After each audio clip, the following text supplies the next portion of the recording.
Faire l'évaluation critique des défis qui se posent en termes de paix et de stabilité au niveau de la communauté économique des États de l'Afrique centrale, c'est l'objet de la 46e réunion de l'UNSAC. Ces experts, réunis au sein du comité consultatif permanent des Nations Unies, chargé des questions de sécurité en Afrique centrale, analyseront également la situation au sein de chaque État membre. Au-delà des progrès observés par les experts de la CEAC sur la consolidation de la démocratie, la stabilité des institutions et l'intégration régionale, la situation reste préoccupante. Les pays de la sous-région sont confrontés aux violences liées aux processus électoraux, à la mauvaise gouvernance politique et économique. Les questions de décentralisation, de déconcentration des services de l'État, de fédéralisme, de lutte contre la corruption et d'enrichissement illicite constitueront aussi des questions de réflexion.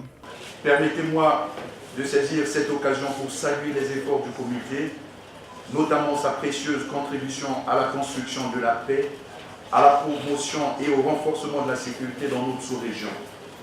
Pendant 3 jours, vous aurez à faire le point sur la mise en œuvre des recommandations de la 45e réunion et à réfléchir sur les moyens à mettre en place pour atteindre les objectifs poursuivis sur les questions d'intérêt commun. Je vous exhorte donc à accomplir cette mission avec abnégation afin qu'à l'issue de nos travaux, nous puissions parvenir à des résultats probants.